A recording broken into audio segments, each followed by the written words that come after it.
గ్రంథంలో నుండి మనం పరిశీలించాలి. తండ్రైన దేవుడు మనకు అనుకూలపరిచినందుకు తండ్రైన దేవునికి యేసుక్రీస్తు ప్రభువారి ద్వారా కృతజ్ఞతలు సమర్పిస్తూ ఉన్నాను. సహోదరులకు అందరికీ ప్రభు నామములో తెలియజేస్తున్నాను.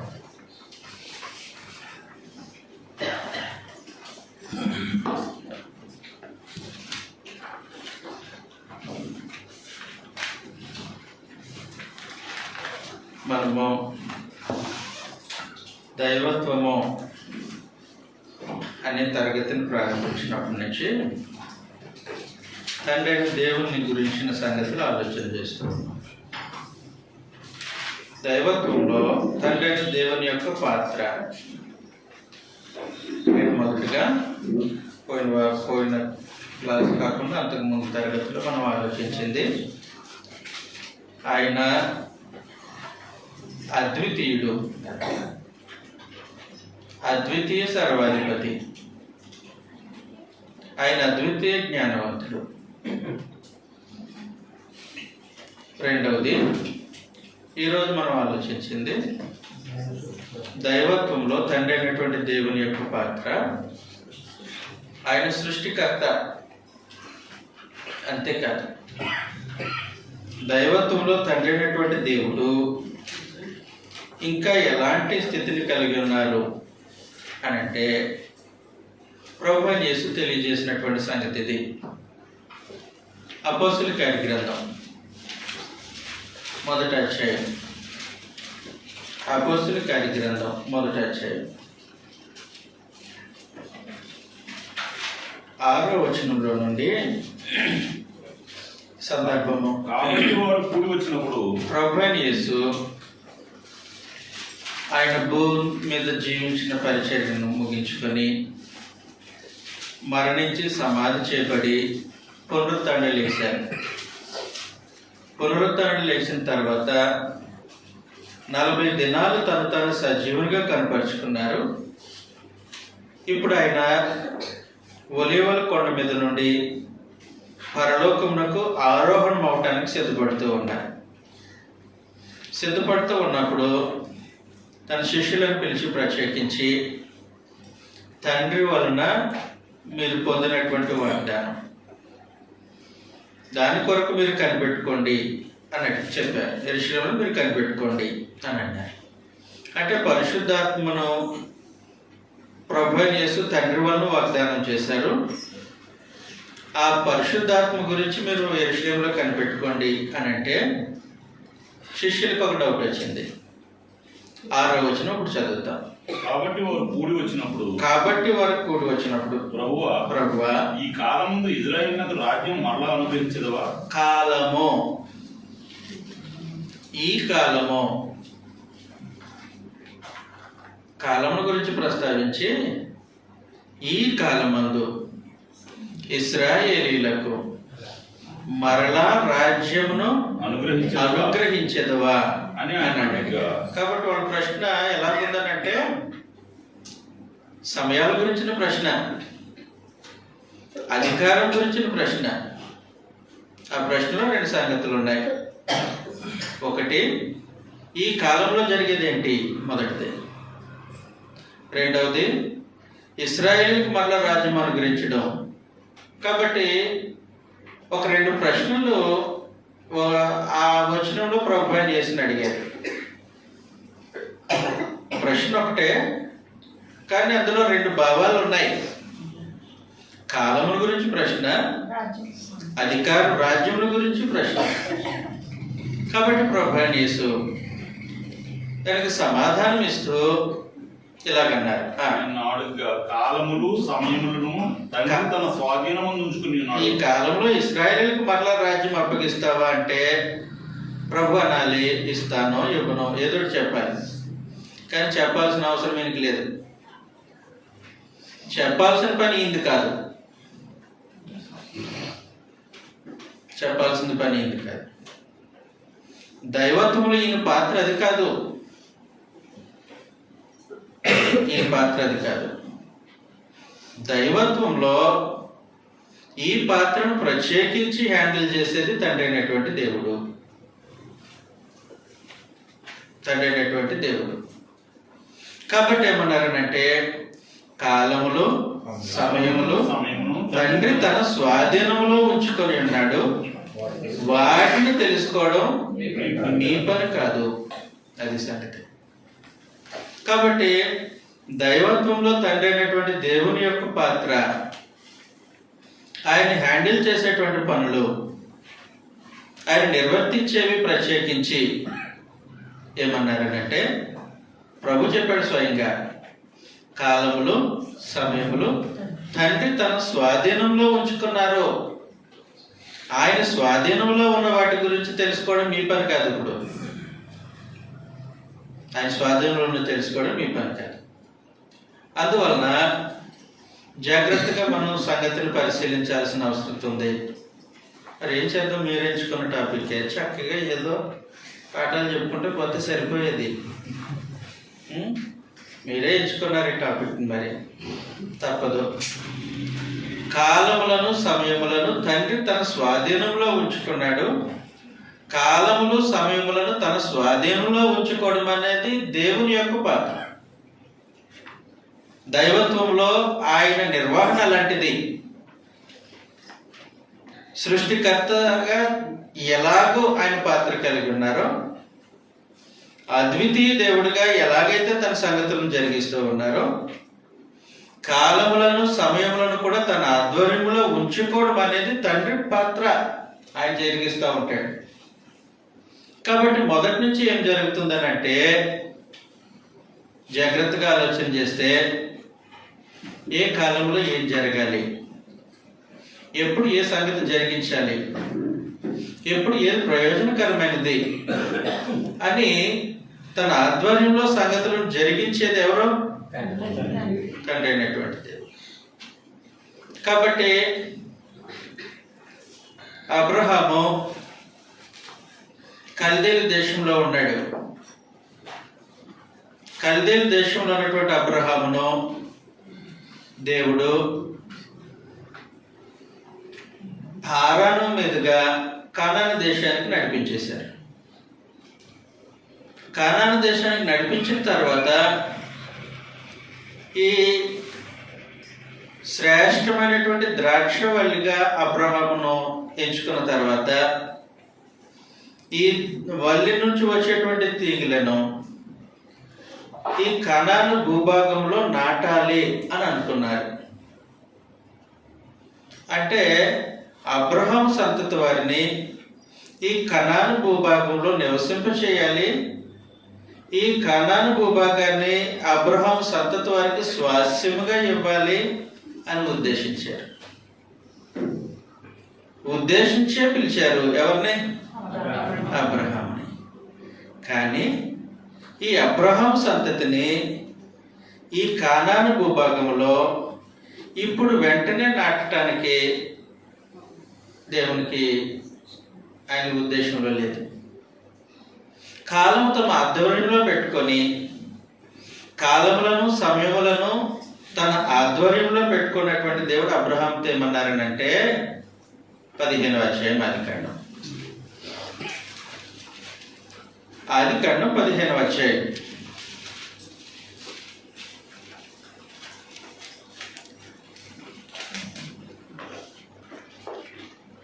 11వ వచనంలో నుండి ఆయన నీ సంతతి వారు తమది కాని పరదేశమందు నివసించి ఆ దేశపు వారికి దాసులుగా నుందురు. వారు 400 ఏండ్లు వీరిని శ్రమ పెట్టుదురు. వీరు ఎవరికి దాసులగుదురో ఆ జనమునకు నేనే తీర్పు తీర్చుదును. తరువాత అది సంగతి. ఆ తర్వాత వారు మిక్కిలి ఆస్తితో బయలుదేరి వచ్చెదరు. ఈ లోపల నువ్వు క్షేమంగా నీ పితరుల దగ్గరికి వెళ్ళిపోతావు. కాబట్టి సమయాన్ని, కాలాన్ని తన ఆధ్వర్యంలో పెట్టుకున్నటువంటి పరమ తండ్రి ఎప్పుడు ఏ సంగతిని జరిగించాలో ఆ సంగతిని జరిగించడం ఆయన పాత్ర. అబ్రహాం పిలిచాడు, ఇదిగో ఈ భూభాగం నీది అని అన్నారు. నీ తర్వాత నీ సంతతికి ఇస్తాను, ఇది నిత్యమైన స్వాస్థ్యముగా ఉంటుంది మీకు అని అన్నారు. అయితే ఒకటి గుర్తుపెట్టుకో, కాలాలు సమయాలు నా ఆధ్వర్యంలో ఉన్నాయి. ఈ సంగతి జరిగించేది 400 సంవత్సరాల తర్వాత. ఈ లోపల నేను చేయాల్సిన పని ఉంది. ఇక్కడ ఈ కానానీయుల యొక్క చెడుతనాన్ని భరించాలి కొంతకాలం నేను. ఆ తర్వాత వీళ్ళని న్యాయమైనటువంటి తూనికలో తూచి వీళ్ళని భూమి మీద ఉండకుండా తుడిచేయాలి. అప్పుడు వాళ్ళని తీసుకొని వచ్చి ఇక్కడ నాటుతాను. ఇలాగ కాలములను సమయములను తన ఆధ్వర్యంలో పెట్టుకొని సంగతులను జరిగించే పాత్ర తండ్రి అయినటువంటి దేవునిది. కాబట్టి అదే అధ్యాయం తర్వాత వచనంలో మనం చదివితే ఎన్నో వచనం అండి? 15వ అధ్యాయంలో 16వ వచనం అండి. చదవండి సార్. అమోరీయుల అక్రమము. ఎందుకని ఈ సంగతి ఇంత 400 సంవత్సరాలు ముందుకు జరిపారు, అప్పుడు జరిగిస్తానంటున్నారు అని అంటే, అమోరీయుల అక్రమము ఇంకను సంపూర్ణము కాలేదు. కనుక నీ 4వ తరము వారు ఇక్కడికి మరలా వచ్చేదరని నిశ్చయముగా తెలుసుకొనుము. కాబట్టి కాలాలు సమయాలు నా ఆధ్వర్యంలో ఉన్నాయి. కాబట్టి మీ 3వ తరం వారు నిశ్చయంగా ఇక్కడికి వచ్చేటట్లు చేస్తాను. ఈ మేనేజ్మెంట్ నాది. ఏ మేనేజ్మెంట్? కాలములను సమయములను నా ఆధ్వర్యంలో ఉంచుకొని సంగతులను జరిగించే పాత్ర నాది. కాబట్టి అమోరీలు ఉన్నారు ఇదే భూభాగంలో, వాళ్ళను ఇప్పుడే తుడిచేయండి. నేను కాలం ఉంది, వాళ్ళకు కూడా సమయం ఇస్తాను. ఇచ్చేది నేను. వారి అక్రమం సంపూర్తి అయ్యేంత వరకు వారిని భరిస్తాను, తర్వాత వాళ్ళని తీసేస్తాను. కాబట్టి జాగ్రత్తగా గమనించాలి. కాలములను సమయములను తండ్రి తన స్వాధీనంలో ఉంచుకున్నాడు. తర్వాత ఇలాగ సంగతులు ఎన్నో చూడవచ్చు. మన బైబిల్లో ఎన్నో సంగతులను చూడవచ్చు. 70 సంవత్సరాలు ఇశ్రాయేలీ యూదా జనాంగాన్ని బబులోను చెరకు పంపించాడు. కాలములను సమయములను తన ఆధ్వర్యంలో పెట్టుకున్న దేవుడు జరిగించిన కార్యక్రమం కాదండి. దేవుడు జరిగించిన కార్యక్రమం. ప్రత్యేకించి దానియేలు గ్రంథం 2వ అధ్యాయం. దానియేలు గ్రంథం 2వ అధ్యాయం. 2వ అధ్యాయంలో రాజైన నెబుకద్నెజరును దేవుడే హెచ్చించి రాజుగా నియమించారు. మనం ఇర్మియా గ్రంథం 27:5 చదివాం కదా ఉదయకాలం తరగతిలో. మళ్ళీ ఒకసారి అక్కడ చదువుకొని ఇక్కడికి వద్దాం. అధిక బలము చేతను చాచిన బాహువు చేతను భూమి మీద ఉన్న నరులను నేనే సృజించి ఎవరికి ఇచ్చుట న్యాయమని తోచు వారికి ఇచ్చుచున్నాను. ఇప్పుడైతే దేశములన్నిటినీ నా దాసుడైన బబులోను రాజైన నెబుకద్నెజరు వశం చేస్తూ ఉన్నాను అని చెప్పిన తర్వాత దేశములన్నిటినీ పరమదేవుడు నెబుకద్నెజరు వశం తీసుకొచ్చాడు. నెబుకద్నెజరు వశము తీసుకొని వచ్చిన తర్వాత కాలములను సమయములను తన ఆధ్వర్యంలో పెట్టుకున్న దేవుడు భవిష్యత్తులో ఏమి చేయాలని ఉద్దేశించాడో ఇప్పుడు నెబుకద్నెజరుకు తెలియచేయాలనుకున్నాడు. ఎవరు తెలియచేయాలనుకున్నారు? ఎవరికి తెలియచేయాలనుకున్నారు? ఎలాంటి దేవుడు తెలియచేయాలనుకున్నారు?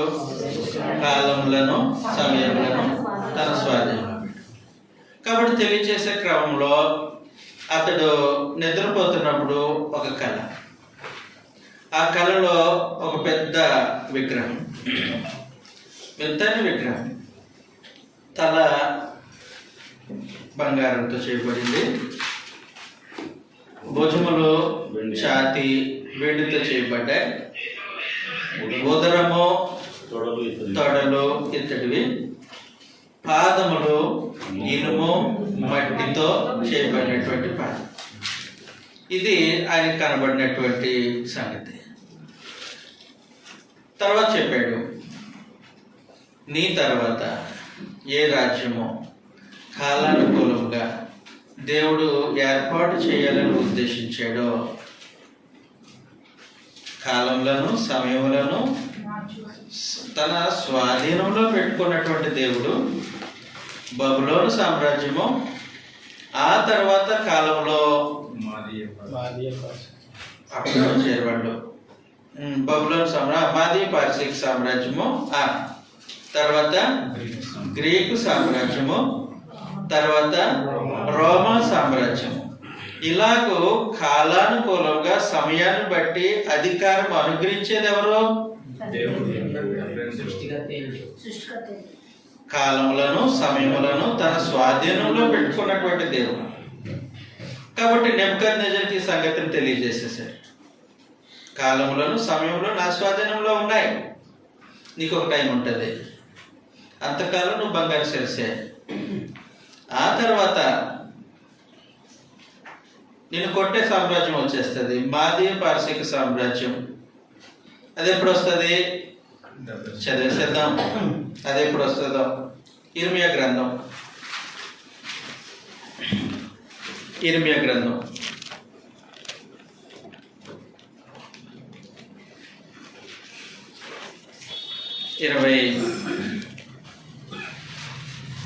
27వ అధ్యాయంలోనే 6వ వచనంలో నుండి, ఇప్పుడైతే దేశములన్నింటినీ నా దాసులకు బబులోను రాజైన నెబుకద్నెజరు వశము చేయుచున్నాను. అతనిని సేవించుటకై భూజంతువులను కూడా అతని వశము చేయుచున్నాను. అతని స్వదేశమునకు కాలము వచ్చు వరకు, అదిగో చేత గుర్తుపెట్టుకోవాలి, అతని స్వదేశమునకు కాలం వచ్చే వరకు. ఎవరి స్వాధీనంలో ఉంది కాలం? కాబట్టి ఆ స్వదేశానికి కాలం వచ్చేంత వరకు, అంటే బబులోను సామ్రాజ్యానికి టైం వచ్చేంత వరకు, కాలం వచ్చేంత వరకు సమస్త జనులు అతనికిని అతని కుమారునికి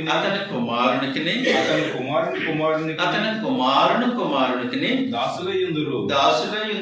ఆ కాలము రాగా బహుజనుల మహారాజులు అతని చేత దాస్యము చేయించుకొందురు.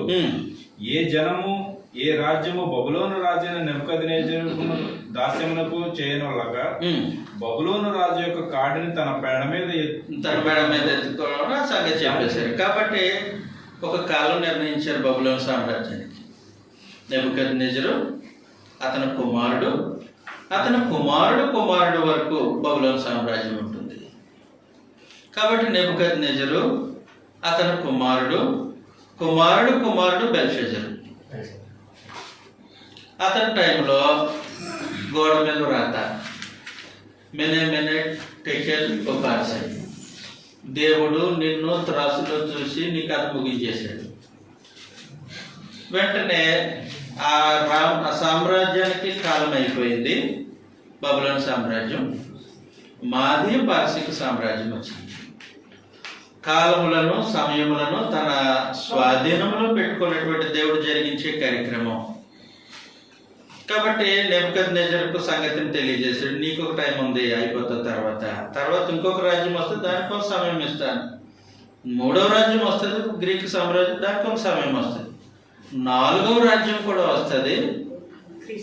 అప్పుడు నేను నా రాజ్యం స్థాపిస్తాను, క్రీస్తు ప్రభు సంఘాన్ని స్థాపిస్తాను అని అన్నారు. దానియేలు గ్రంథం 2వ అధ్యాయంలోనే, దానియేలు గ్రంథం 2వ అధ్యాయం 44వ వచనంలో, ఆ రాజుల కాలంలో పరలోకమందున్న దేవుడు ఒక రాజ్యమును స్థాపించును. ఒక రాజ్యమును స్థాపించును. దానికి ఎన్నటికి నాశనము కలగదు. దానికి ఎన్నటికి నాశనం కలగదు. ఆ రాజ్యము దానిని పొందిన వారికి గాక మరి ఎవరికి చెందదు. అది ముందు చెప్పిన రాజ్యములన్నింటినీ పగలగొట్టి నిర్మూలము చేయును. కానీ అది యుగముల వరకు నిలుచును. క్రీస్తు ప్రభు సంఘం. కాబట్టి కాలములను సమయములను తన ఆధ్వర్యంలో పెట్టుకున్నటువంటి దేవుడు ఆ రాజుల కాలంలో, అంటే 4వ సామ్రాజ్యమైన రోమారాజుల కాలంలో క్రీస్తు ప్రభు సంఘాన్ని స్థాపించడానికి ఉద్దేశించాడు. ఎవరు ఉద్దేశించారు? ఎందుకు? అదాయన పాత్ర. ఆయన చేసే పని అది. కాలములను సమయములను తండ్రి తన స్వాధీనంలో ఉంచుకున్నారు. కాబట్టి తన స్వాధీనంలో ఉంచుకున్న దానిని బట్టి కాలానుకూలంగా కార్యక్రమాలు జరిగించేది ఆయన. దాంట్లో ఎవరి ఇన్వాల్వ్మెంట్ ఉండదు. ఇంకొక సంగతి ఏంటంటే వాటిని తెలుసుకోవడం శిష్యుల పని కాదు. కంప్లీట్గా అది ఆయన సొంతమైనటువంటిది. అర్థమవుతుంది కదా? అందువల్ల ఆయన ఏం చేశారనంటే, ఆ రాజుల కాలంలో దేవుడు క్రీస్తు ప్రభు సంఘాన్ని స్థాపించడానికి ఉద్దేశించినప్పుడు ఎవరి ద్వారా రాజ్యము స్థాపించాలని పరమదేవుడు ఉద్దేశించారో, అంటే క్రీస్తు ప్రభు సంఘాన్ని ఎవరి ద్వారా కట్టాలని ఉద్దేశించారో ఆ మూలరాయినటువంటి క్రీస్తు ప్రభువును శరీరధారిగా కాలం సంపూర్ణమైనప్పుడు భూమి మీదకి పంపించారు. గలతీయులకు రాసినటువంటి పత్రిక 4వ అధ్యాయం 4వ వచనంలో, అయితే కాలము పరిపూర్ణమైనప్పుడు దేవుడు తన కుమారుని పంపెను. అది సంగతే. పంపించింది దేవుడు. పంపగా వచ్చినటువంటి ఆయన ప్రభు అయిన యేసు. మధ్యలో ఒక సంగతి ఉంది. అదేంటండి? కాలము పరిపూర్ణమైనప్పుడు. ఇది పరిపూర్ణమైన కాలం, ఇది అనుకూలమైన సమయం, ఇదే ప్రభు అయిన యేసును శరీరధారిగా భూమి మీదకి పంపించాల్సినటువంటిది అని నిర్ణయం ఎవరిది?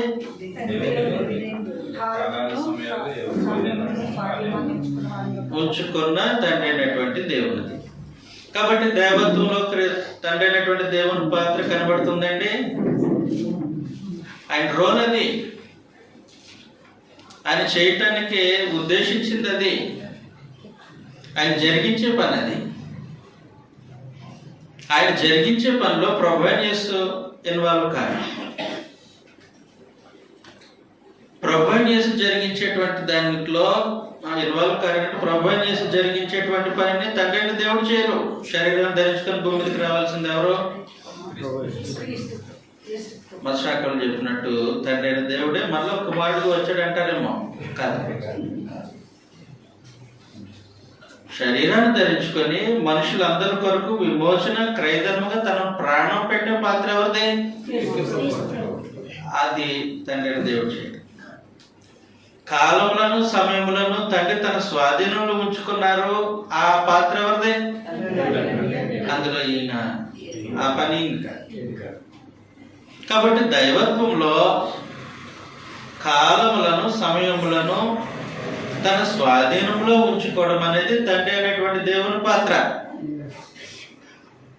దైవత్వంలో సృష్టికర్తగా పూజింపబడేది తండ్రి అయిన దేవుని పాత్ర. దైవత్వంలో అద్వితీయ సర్వాధిపతిగా రాజులను నియమించేది, త్రోసివేసేది తండ్రి అయిన దేవుని పాత్ర. అది సంగతి. అర్థమవుతుంది కదా? కాబట్టి ఏం జరిగిందనంటే, కాలం పరిపూర్ణమైనప్పుడు దేవుడు తన కుమారుని పంపించారు. ఆయన స్త్రీ యందు పుట్టి చదివేసేయండి సార్. మనము దత్తపుత్రులము కావాలనని ధర్మశాస్త్రమునకు లోబడిన వాడాయను. అది సార్. కాబట్టి కాలంలోను సమయంలోను తండ్రి తన స్వాధీనంలో ఉంచుకున్నారు. అలాగా తన స్వాధీనంలో ఉంచుకొని కార్యక్రమాలు జరిగించేది తండ్రి అయిన దేవుని పాత్ర. ఎఫెసీ పత్రిక, ఎఫెసీలకు రాసినటువంటి పత్రిక 1వ అధ్యాయం 7వ వచనంలో దేవుని కృపా మహైశ్వర్యమును బట్టి ఆ ప్రియుని యందు ఆయన రక్తము వలన మనకు విమోచనము అనగా మన అపరాధములకు క్షమాపణ మనకు కలిగి ఉన్నది. కాలము సంపూర్ణమైనప్పుడు జరగవలసిన ఏర్పాటును బట్టి ఆయన తన దయా సంకల్పము చొప్పున తన చిత్తమును గూర్చిన మర్మమును మనకు తెలియజేసి మనకు సంపూర్ణమైన జ్ఞాన వివేచన కలుగుటకు ఆ కృపను మన ఎడల విస్తరింపచేసాను. ఎట్లనగా మిగిలిన సంగతులు మాట్లాడేస్తారు. కాబట్టి కాలము సంపూర్ణమైనప్పుడు ఈ సంగతులు జరగాలి. కాబట్టి ఈ టైంలో జరగాలి. అప్పుడు సంగతులు కొన్ని ఏర్పాటు చేశారు. ఆయన చిత్తంలోకి వచ్చినటువంటి మర్మం సంపూర్ణంగా నా ప్రజలకు తెలియజేయబడాలి. అది ఎప్పుడు కాలం సంపూర్ణమైన ఒక టైం పెట్టారు అన్నమాట. కాబట్టి ఇలాగ కాలములను సమయములను తన స్వాధీనంలో ఉంచుకున్నట్టు తండ్రి అయినటువంటి దేవుడు అది ఆయన పాత్ర. ఇబ్బంది ఉందా? కన్ఫ్యూజన్ ఉందా? Everything is clear. ఏది ఇబ్బంది ఏమి ఉండదు. ఇబ్బంది గ్రంథంగా చదివితే సమస్య ఉండదు. అందువల్ల ఏం జరిగిందనంటే కాలములను సమయంలో తండ్రి తన స్వాధీనంలో ఉంచుకున్నాడు. కాబట్టి శిష్యులు ఏం చేశారనంటే ప్రభు అయిన యేసు దగ్గరికి వచ్చి కాలమును ప్రస్తావించి దేవుని యొక్క ఆధ్వర్యంలో ఉన్న అధికారం అనుగ్రహించేది ఎవరు? దేవుడు. కాబట్టి ఆయన నిర్వర్తిస్తూ ఉంటే ఇప్పుడు శిష్యులు ఏం చేస్తున్నారంటే ప్రభు అయిన యేసుని అడుగుతున్నారు. కాలములు సమయములను తండ్రి తన స్వాధీనంలో ఉంచుకొని ఆయన పాత్ర ఆయన జరిగిస్తూ ఉంటే, ప్రభు తాను తన పాత్రను జరిగిస్తూ ఉంటే ఆయన పాత్రకు సంబంధించిన సంగతులు ప్రభు అయిన యేసుని అడుగుతున్నారు. అప్పుడు ప్రభు అన్నారు, దేవుడు స్వాధీనంలో ఉంచుకున్నారు, వాటిని తెలుసుకోవడం మీ పని కాదు. ఆయన స్వాధీనంలో ఉన్న సంగతులు ఆయన జరిగిస్తారు, తప్పకుండా జరిగిస్తారు. కాలంలోనూ సమయంలో తన ఆధ్వర్యంలో ఉంచుకొని జరిగిస్తారు. అది వాటిని తెలుసుకోవడం మీ పని కాదు అని అన్నారు. అర్థమవుతుంది కదండి. ఇంకో ప్రాముఖ్యమైన సంగతి ఏంటంటే కాలములను సమయములను తండ్రి తన స్వాధీనంలో ఉంచుకున్న తర్వాత కాలము సంపూర్ణమైనప్పుడు శరీరాన్ని ధరింపజేసి భూమి మీదకి క్రీస్తు ప్రభువును పంపించిన దేవుడే భూమి మీద ఆయన యొక్క మరణం ద్వారా, ఆయన యొక్క విజయం ద్వారా సంఘాన్ని స్థాపించడానికి ఉద్దేశించినటువంటి పరమదేవుడే ఏ కాలంలో మరల ప్రభు అయిన యేసును పంపాలి అనేది ఆయన చెప్తాం.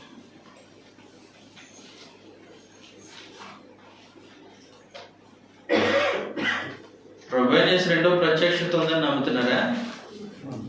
దానికోసం నిరీక్షిస్తున్నామా? అది ఎప్పుడు జరిగించాలనేది ఎవరి ఆధ్వర్యంలో ఉంది? కాలములను సమయములను తండ్రి తన స్వాధీనంలో ఉంచుకున్నాడు కాబట్టి ఆయన ఆధ్వర్యంలో. మరలా శిష్యులు ఏం చేశారనంటే అంతకు మునుపు తండ్రి యొక్క ఆధ్వర్యంలో ఉన్న సంగతిని కుమారుడిని అడుగుతున్నారు.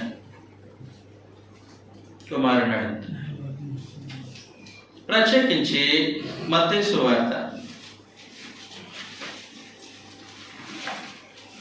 సువార్తలో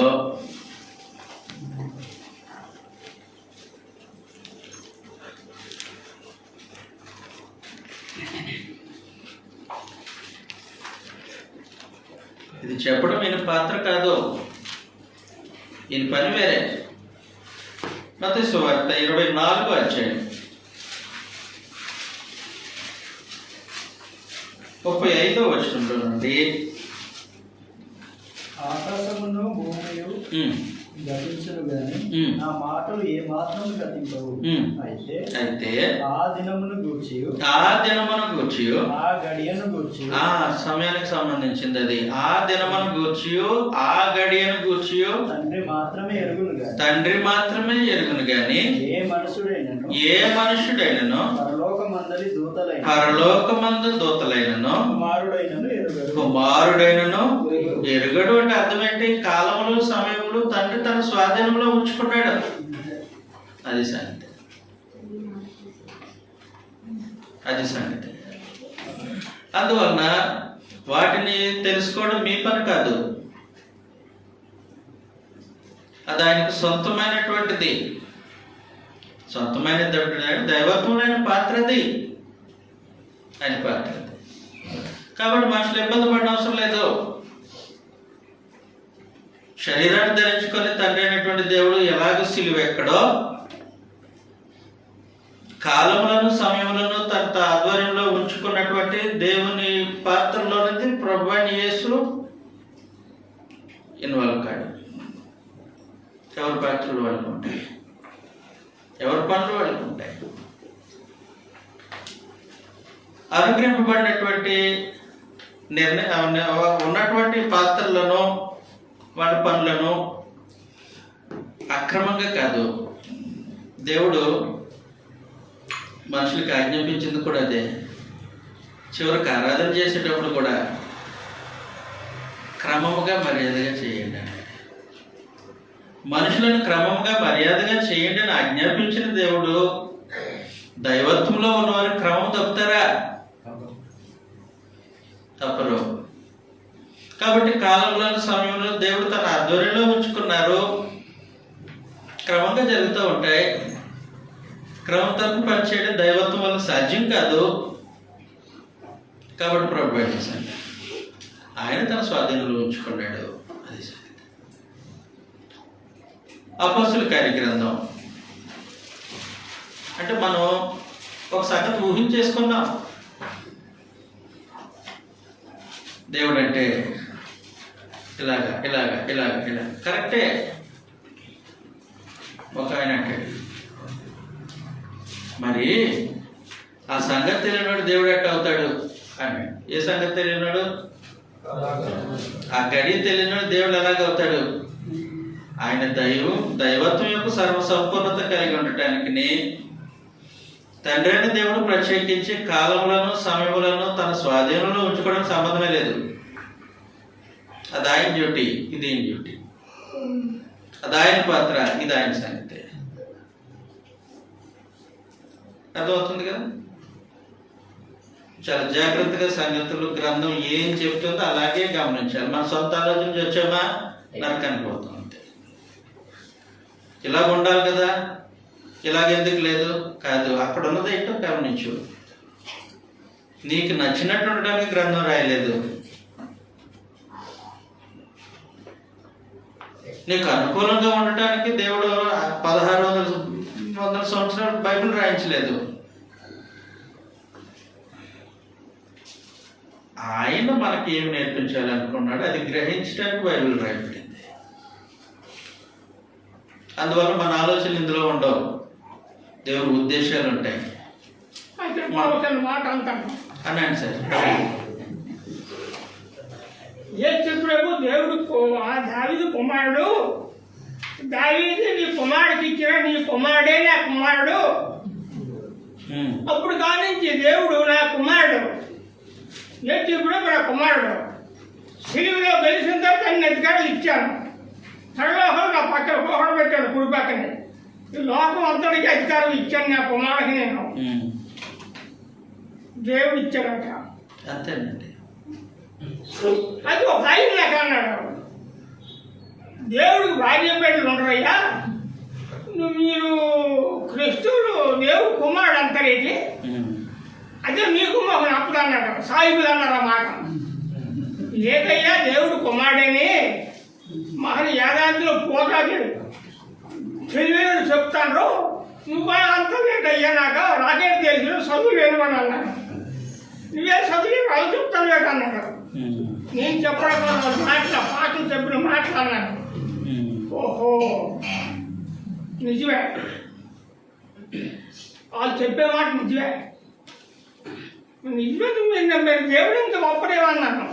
ఏ చెప్పారంటే మీరు నమ్ముతారు, మీరు నమ్మంటారేంటి అని నేను అన్నాను. మీరు అంటారు కదా అయ్యా దావీదు కుమారుడు నీ కుమారుడు నా కుమారుడు నేను ఇచ్చాను అంటారు కదా అని అన్నాను. చాలా బాగా చెప్పారు. మీకు గ్రంథం తెలుసు, మీకు వాక్యం తెలుసు, మీకు సంగతులు నేర్పిస్తున్న సువార్థికులకి హృదయపూర్వకంగా వందనాలు తెలియజేస్తున్నాను సార్. అద్భుతంగా ఉన్నది ఆయన విశ్వాసం. బాగుంది సార్. నా పాఠం కొనసాగించరండి. రైట్. యేసు ప్రభు గురించిన దైవత్వము దేవుని చిత్తమైతే ఆయన యొక్క దైవత్వం గురించి నెక్స్ట్ మంత్ నుంచి మనం ఆలోచన చేసేస్తాం. కాబట్టి దేవుడు కాలములను సమయములను తన ఆధ్వర్యంలో ఉంచుకున్నాడు. అంత మాత్రమే కాదు, అధికారం అనుగ్రహించేది తీసివేసేది కూడా ఆయన సొంతమైనది. కాబట్టి ఆ కార్యనిర్వహణలో తండ్రి అయినటువంటి దేవుడు మధ్యాహ్నం మాట్లాడుతాను ఈ సంగతిని, మధ్యాహ్నం మాట్లాడతాను సార్ మీ విషయం మీరు ప్రస్తావించింది. అయితే ఇప్పుడు ఇక్కడికి వద్దాం. అపోస్తుల కార్యగ్రంథం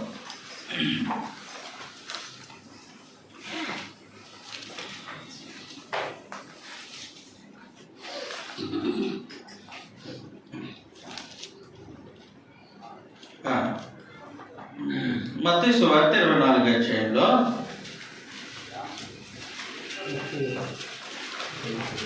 ఇది యెరూషలేము మీదకి దేవుని యొక్క తీర్పు. యెరూషలేము మీదకి దేవుని యొక్క తీర్పు ఎప్పుడు, ఎలాగో,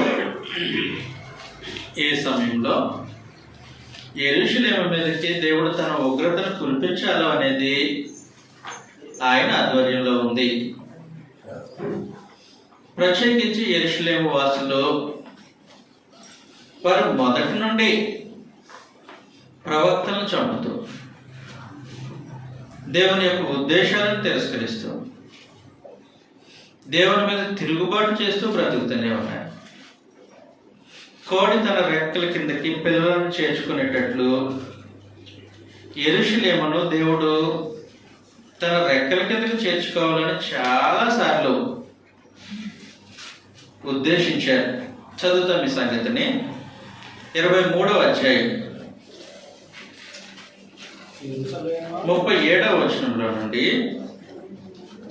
యెరూషలేమా యెరూషలేమా, ప్రవక్తలను చంపుచును నీ వద్దకు పంపబడిన వారిని రాళ్లతో కొట్టుచును ఉండుగాక, కోడి తన పిల్లలను రెక్కల క్రిందికి ఎలాగూ చేర్చుకున్నానో అలాగే నేను నీ పిల్లలను ఎన్నో మార్లు చేర్చుకునేవారిని ఉంటిని. కాబట్టి ప్రవక్తలను చంపుతూ ఉన్నారు.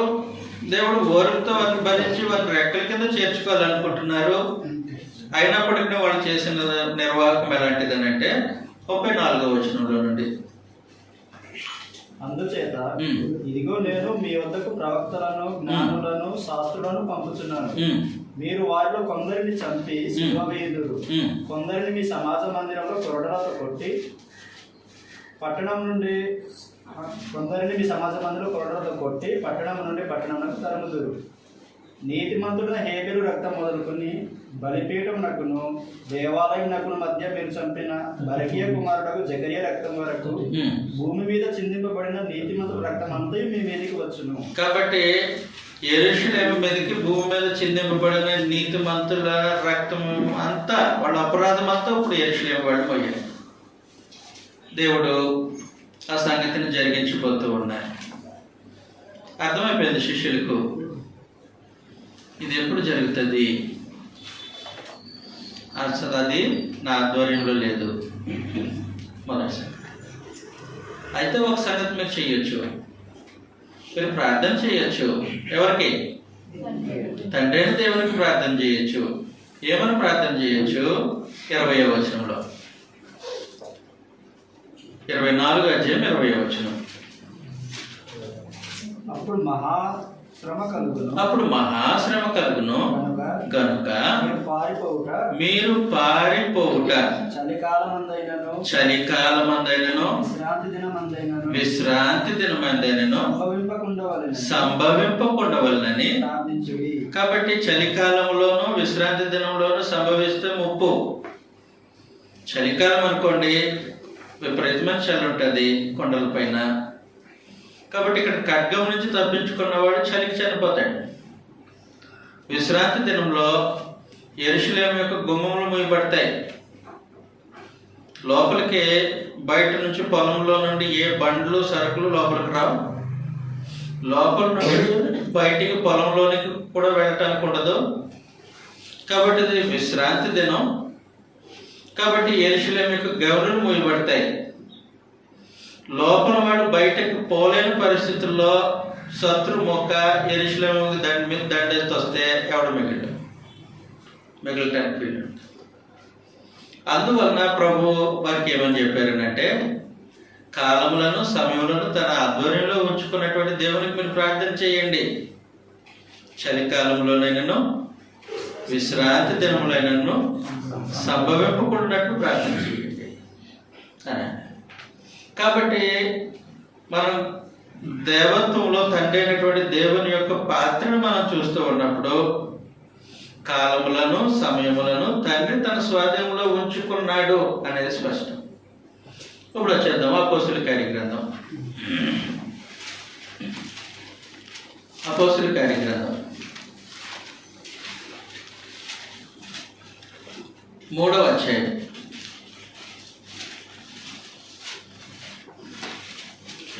అపోస్తుల కార్యగ్రంథం 3వ అధ్యాయం.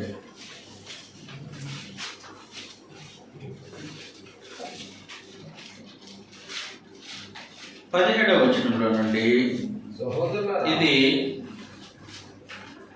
పేతురు యోహానులు ప్రత్యేకించి దేవాలయపు ద్వారము దగ్గర ఉన్న కుంటివాడిని స్వస్థపరిచిన తర్వాత, నజరేయుడైన యేసు నామములో స్వస్థపరిచిన తర్వాత దేవాలయంలోకి ప్రవేశించి అక్కడ గుమ్ముకున్నటువంటి జనాంగంకు సువార్తను ప్రకటిస్తూ ఉన్నారు, సంగతులు తెలియజేస్తూ ఉన్నారు.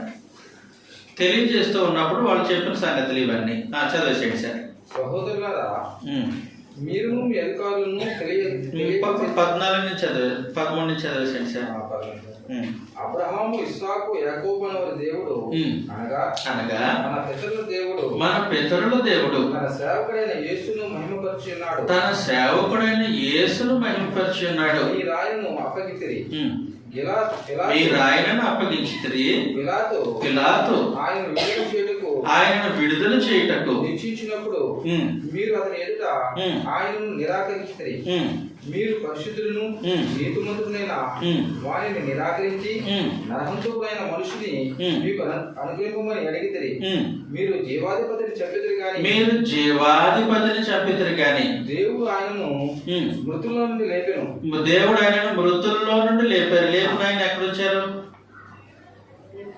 దేవుడు ఆయనను మృతుల్లో నుండి లేపి, ప్రభువుని యేసు మృతుల్లో నుండి లేపి తన అయ్యగారు చెప్పినట్టు తన కుడిపార్శ్వమునకు కూర్చున్నాడు. ఆరోహణం అయిపోయాడు. తన కుడిపార్శ్వం ఉన్నారు, దేవుని కుడిపార్శ్వం. అందుకు మేము సాక్ష్యం. ఒక్క నిమిషం సార్. కాబట్టి మృతుల్లో నుండి లేపి అన్నప్పుడు లేపి భూమి మీద ఉంచలే. 40 రోజులు తను సజీవంగా కనపరుచుకున్నారు. తర్వాత ప్రభువైన యేసు పరలోకం చేత ఆహ్వానింపబడ్డారు. పరలోకం ఆయనను స్వాగతించింది. దేవుని సముఖంలో దేవుని కుడిపార్శ్వమున ఆసీనుడై ఉన్నారు. ఆ తర్వాత ఏం జరిగింది? అందుకు మేము సాక్షులము. ఆయన నామమందలి విశ్వాసం మూలముగా ఆయన నామమే మీరు చూసి ఎరిగి ఉన్న వీరిని బలపరచెను. ఆయన వలన కలిగిన విశ్వాసమే మీ అందరి ఎదుట వీరికి ఈ పూర్ణ స్వస్థత కలుగజేసింది. కాబట్టి మృతుల్లో నుండి లేపబడి దేవుని కుడిపార్శ్వమునకు హెచ్చింపబడిన ఆయన యందు మేము విశ్వాసం ఉంచాం. ఆ విశ్వాసమే ఇతన్ని స్వస్థపరిచింది. ఎవరిని? కుంటివాడిని స్వస్థపరిచింది అన్నారు. సహోదరులారా, మీరును మీ అధికారులను తెలియక చేసిరని మాకు తెలియను. అయితే దేవుడు తన క్రీస్తు శ్రమపడునని సమస్త ప్రవక్తల నోట ముందుగా ప్రచురపరిచిన అది సంగతి ముందుగానే సమస్త ప్రవక్తల నోట ప్రచురపరిచారు. విషయములను ఇలాగ నెరవేర్చును. కాబట్టి ముందుగా చెప్పిన సంగతులే నెరవేరాయి. ఆయన ఆరోహణమే దేవుని కుడిపార్శ్వంలో కూర్చునేంత వరకు నెరవేరిపోయాయి. ప్రభు సమూహం నుండి విశ్రాంతి కాలములు వచ్చినట్లును మీ కొరకు నియమించిన క్రీస్తు యేసును ఆయన పంపునట్లును మీ పాపములు తుడిచివేయబడి నిమిత్తమును మారు మనసు నుండి తిరుగుడి అన్నిటికీ కుదురుబాటు కాలము వచ్చినని దేవుడు ఆది నుండి తన పరిశుద్ధ ప్రవక్తల నోట పలికించెను. అంతవరకు యేసు పరలోకపు నివాసియే యుండుట ఆవశ్యకము. మరలా ఇక్కడ ప్రభువుని యేసును రెండోసారి ప్రత్యక్షపరుస్తారు. అప్పుడు దేవుని సముఖంలో మనం ఉంటాం. ఇలాంటి సంగతులు ఏమో జరుగుతాయి. అంతవరకు యేసు పరలోకపు నివాసి అయి ఉండుట ఆవశ్యకము. ఆ కాలం వచ్చేంత వరకు ఆయన పరలోక నివాసి అయినట్టు ఆవశ్యకము నిర్ణయించింది ఎవరు? ఆ కాలం సంపూర్ణమైనప్పుడు ఆయన పంపించేది ఎవరు? స్వాధీనంలో ఉంచుకున్నటువంటి దేవుడు. కాబట్టి దైవత్వంలో తండ్రి అయినటువంటి దేవుని యొక్క పాత్ర అలాంటిది.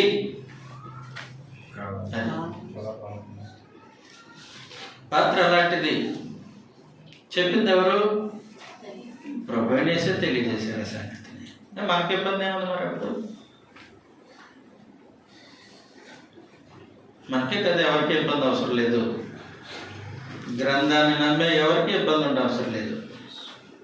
ప్రభువుని యేసునందు విశ్వాసం ఉంచి ఆయన మాటల ప్రకారము బండ మీద కట్టబడినటువంటి ఇల్లుల జీవితాన్ని కట్టుకునే ఎవరికి ఇబ్బంది ఉండదు. ఎవరికి ఇబ్బంది ఉండదు. దైవత్వంలో తండ్రి దేవుని యొక్క పాత్ర కాలంలోను సమయంలోను తన ఆధ్వర్యంలో ఉంచుకోవడం. ఓకే. కాబట్టి